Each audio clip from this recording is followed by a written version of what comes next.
Formal na naghain ng resolusyon sa Senado si Senador Robin Hood Padilla para imbestigahan ang indefinite suspension ng ipinataw ng National Telecommunications Commission o NTC sa SMNI. Aniya, ang walang batayang suspension ay hindi lamang pagkakait ng nararapat na proseso, kundi paglabag na rin sa press freedom.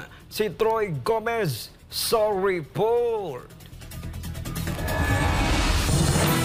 Nananatiling questionable para kay Senador Robin Padilla ang patuloy na suspensyon ng SMNI.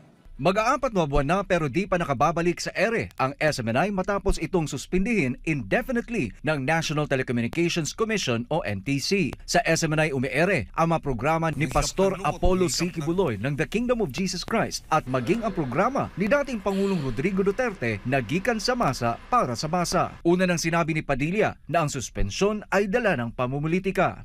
Siyempre,